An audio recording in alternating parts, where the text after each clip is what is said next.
War, one firefight at a time. It doesn't show the whole bloody picture, the incredible extent of drug terror and what it does to whole countries.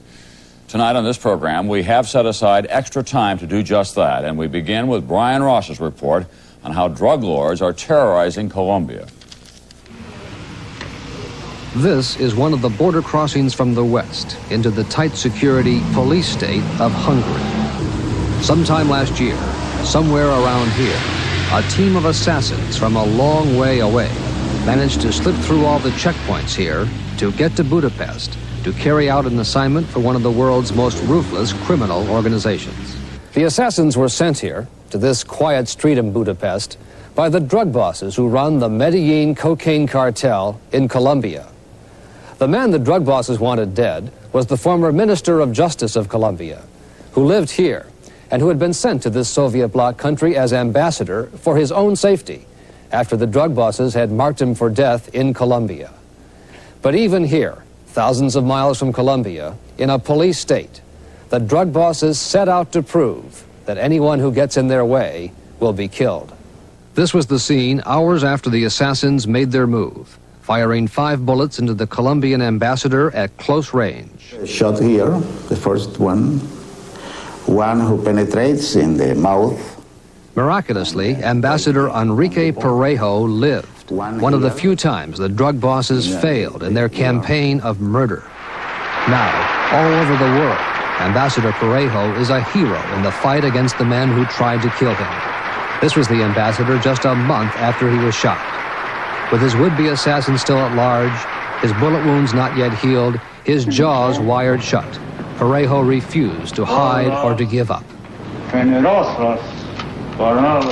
Do you think that by speaking out as forcefully as you are, that you're inviting them to come after you again? It is impossible for me to change. For that reason, I have said they can also kill me, kill somebody who fight against them. But they cannot change the will of persons who are convinced that we have to fight to defeat them. But in Colombia, a place of proud traditions, this is not a time for great acts or even strong words against the cocaine business. The Colombian cocaine bosses may not have intimidated Ambassador Parejo, but with all their violence, their wealth, and their power, they seem to have intimidated, corrupted, overwhelmed much of Colombian government and Colombian society. A lot of important people here say the days of fighting the drug bosses in Colombia are over, that Colombia has paid just too high a price.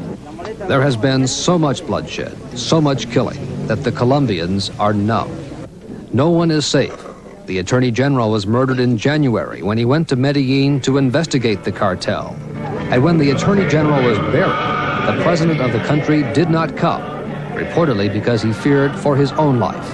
And now the new Attorney General says Colombia should not make war on the drug cartel, it should make peace with the cartel by simply legalizing the cocaine business. In fact, it's been years since the big drug bosses here have had much to fear from Colombian judges or prosecutors. This is one of the last times a big cartel boss, Fabio Ochoa, was called in for questioning. Ochoa showed up at the Bogota courthouse surrounded by 4 bodyguards carrying machine guns, and they went unchallenged right into the judge's chambers. Ochoa was quickly released and no charges were ever brought. If you were a judge and you receive a case against a drug trafficker, in a few hours a lawyer will show up. Lou Tams, former American ambassador to Colombia, says the drug bosses use bundles of cash and threats against judges' families to get the cases against them thrown out of court. And if you're not interested in the bundle, then the lawyer will show you a photograph album. And the photograph album will be of your wife and your children and your grandchildren. And so what do? I'll tell you what you do. You let them go. You let the suspect go. Incredibly, some of the most ruthless drug bosses are now prominent, accepted figures in Colombian society. Pablo Escobar, And other cartel leaders under indictment in the United States have owned leading professional soccer teams in the country. One of Colombia's leading television stars has had an open romantic relationship with Escobar. And one of the country's top sports heroes, Matador Dario Chica, is closely associated with the Ochoa family. And in the remote areas of Colombia, where the drug bosses operate their cocaine business, they live like feudal lords. One drug boss even has a castle. They spend millions raising fancy show horses, and their ranches and farms are some of the biggest in South America. Most troubling of all is that, like feudal lords, the drug bosses have made the people in the countryside loyal to them. In the aftermath of a big earthquake, hundreds of homeless peasants stood in line to receive handouts of cash, not from a relief worker, but from a drug boss, the most violent of the Colombian drug bosses, Gonzalo Rodriguez.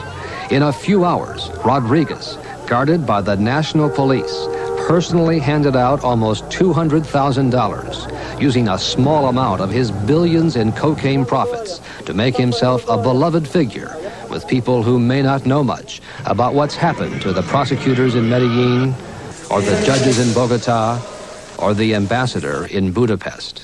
How close do you think the traffickers are to winning that battle? No, if things continue as they are running now, they are very, very near to win this battle. Brian Ross, NBC News, Bogota. And today we learn the acting Attorney General of Colombia, Alfredo Gutierrez Marquez, the man who recommended legalizing cocaine, he has resigned. Gutierrez wrote a letter of resignation to Colombia's president when it was disclosed that his brother bought a huge farm from drug boss Pablo Escobar, and a plane believed to belong to the drug cartel landed there recently. Someone who is standing up to the drug bosses, however, is Andres Pastrana, the mayor-elect of Bogota.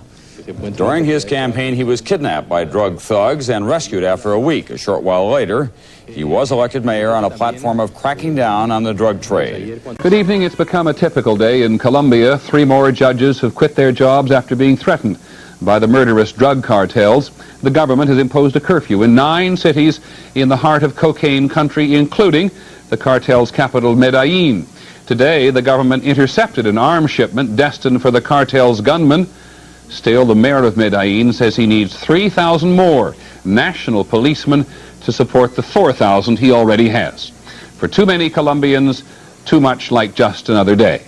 ABC's Peter Collins is in Medellin.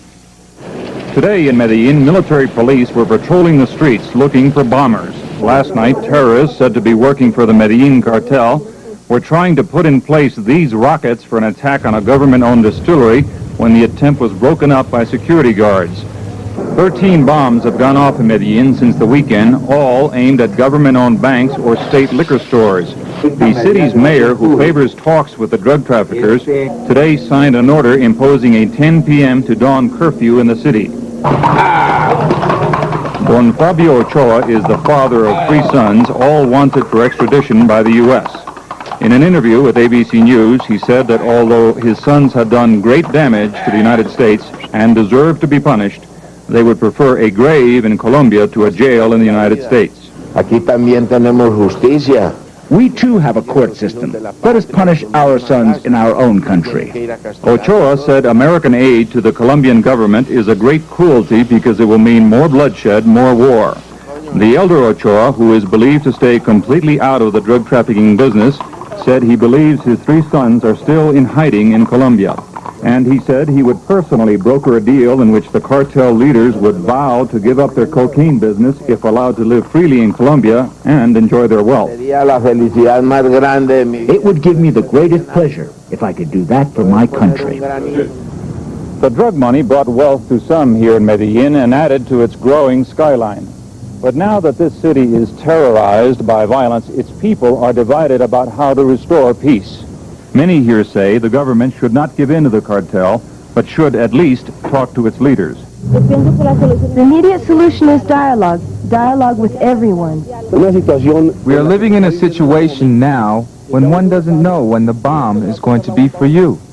One of the reasons why people here have mixed feelings about the cartel is because some benefit from drug money.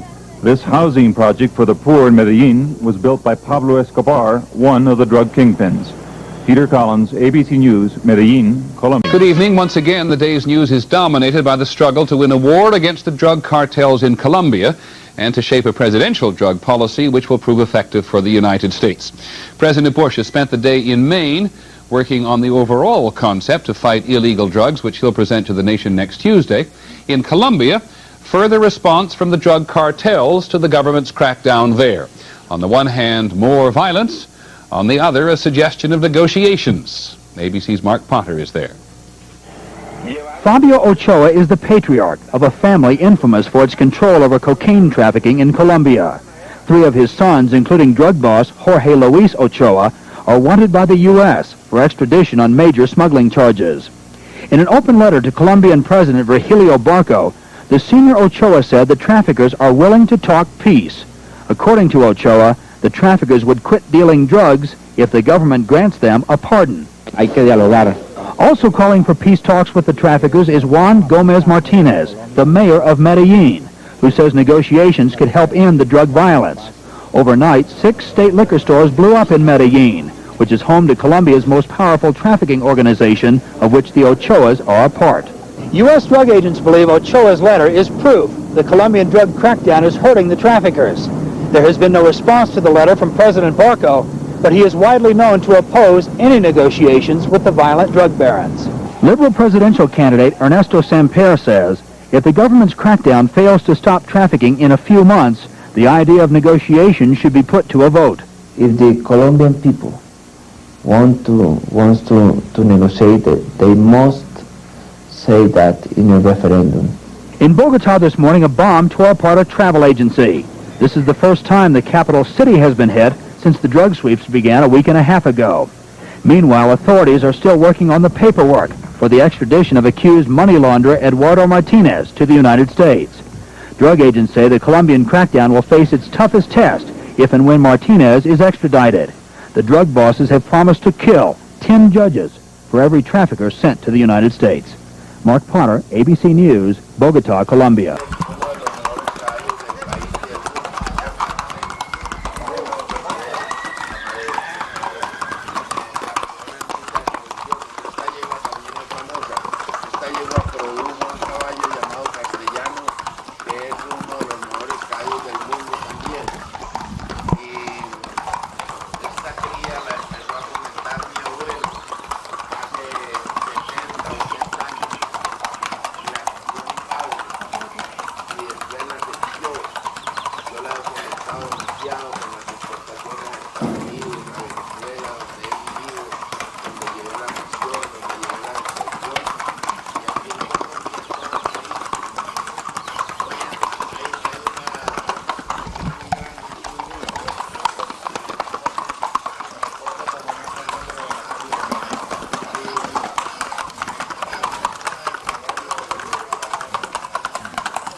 Sigan el uno adelante y el otro atrás y se devuelve.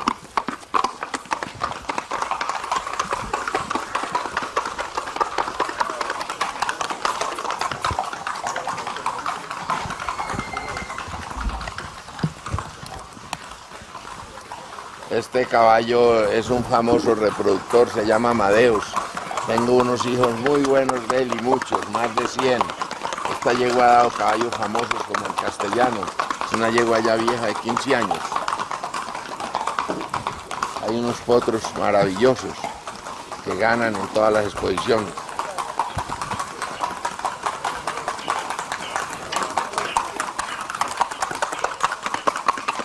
Acá están palpando las yeguas.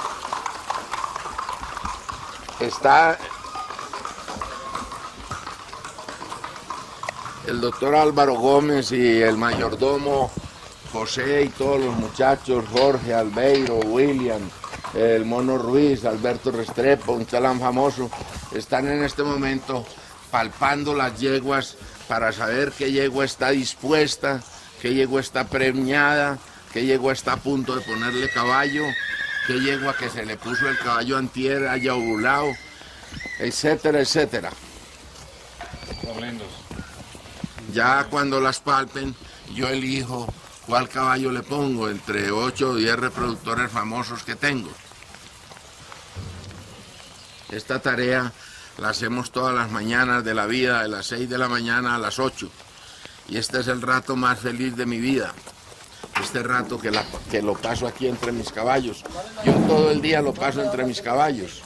Pero este es un rato muy feliz porque aquí elijo qué caballo le pongo a cada yegua. Y cuando sale una cría buena y he adivinado, yo me siento realizado. Con eso me siento realizado. Con eso me siento feliz. Claro que en muchas me equivoco, porque esto es una cosa muy difícil. Bueno, gracias por la... Revisando Amadeus, Antonio, vení.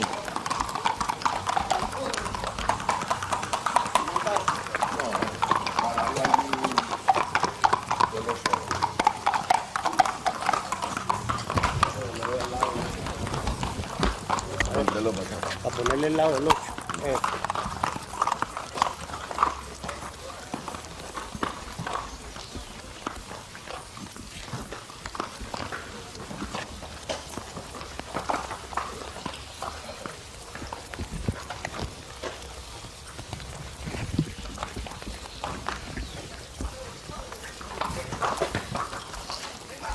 Y si quieren lo monto.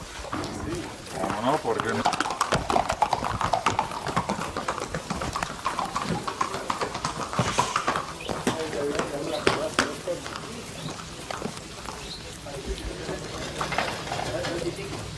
Vean los tiempos.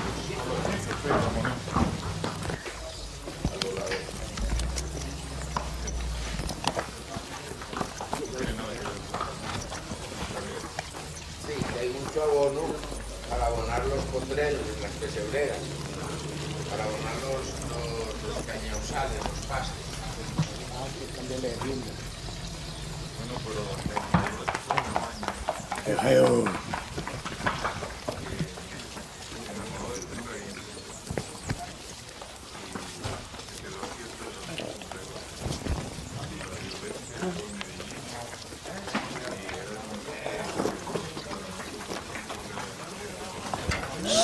¡Oh!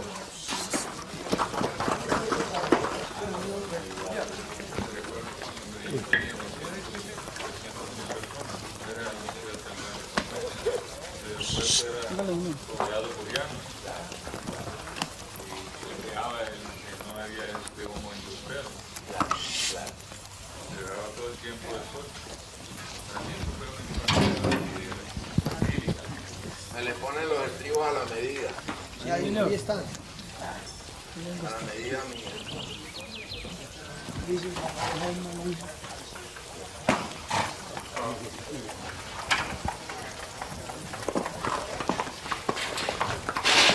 Contra el palo, que el caballo crea que está amarrado. Como es muy resbalosito que tengan los trajes ahí. No estará muy cortico. Tenga duro el caballo con... Suban en el pie al estribo. Dale caballo. ¿Cómo le sientes? Está bueno. Sí, ahí. Está bueno. El diablo. ¡Quieto! ¡Vamos, carajo! ¡Hey! ¡Hey, oh! ¡Hey, oh! ¡Hey, oh!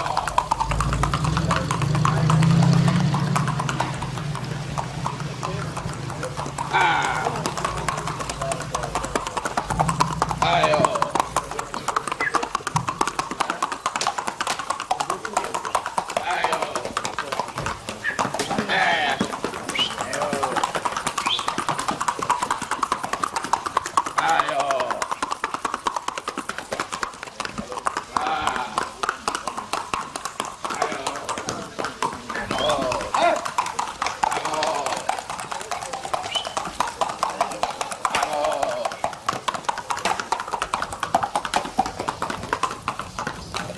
suavidad como está de la boca, ¿no? ¡Ah!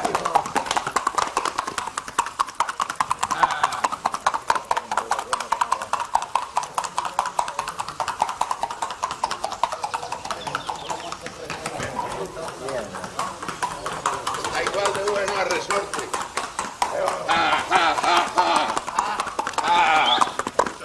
Ya, listo. Háblame yo. Vénganlo. Parece, el padre Bueno.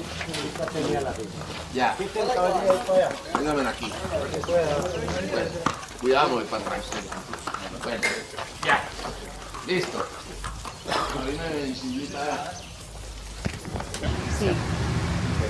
Bueno, Santiago, if you can tell us in English.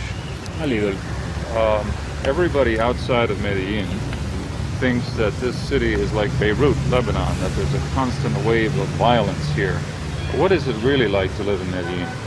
I think it is difficult to say that the violence in Medellin is the same violence we are seeing now in Beirut, because in Beirut there is terrorism, and here is another phenomenon. We have here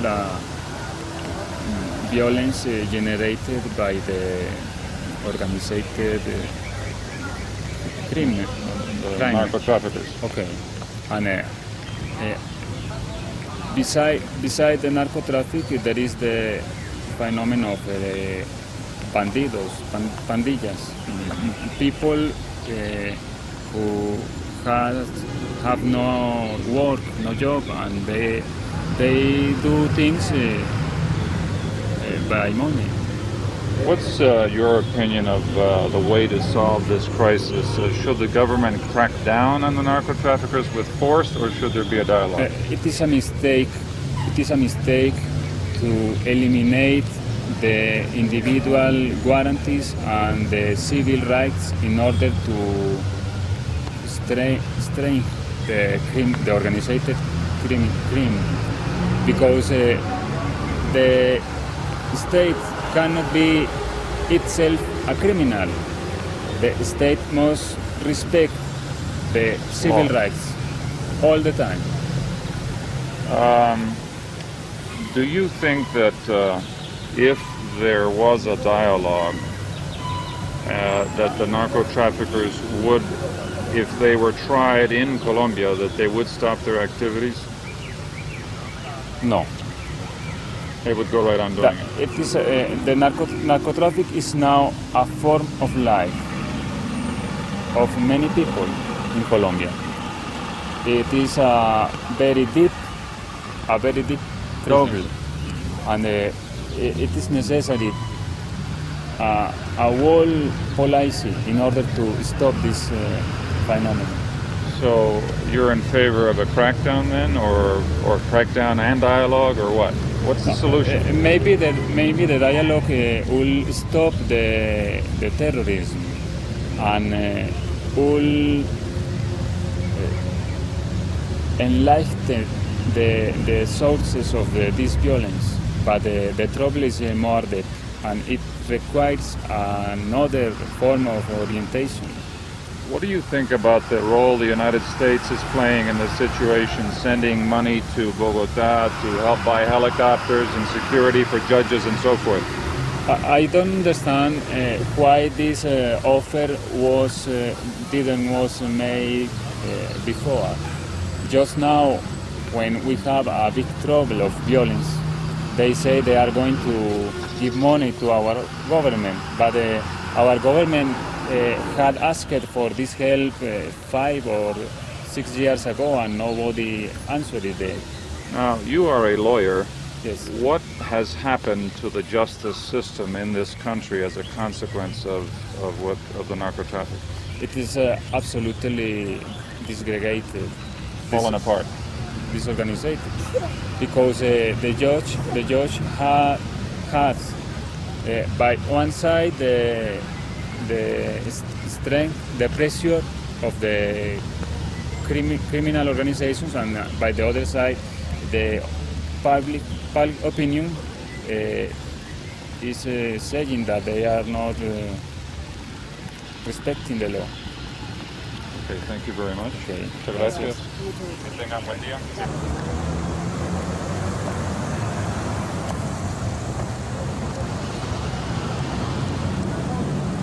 ¿De dónde es, perdón? A ver, póngala en 6.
Aquí, fuera de estas ciudades, en los Estados Unidos, en todo el mundo, hay la impresión que Medellín es como un Beirut, que hay violencia, una ola de violencia todo el tiempo.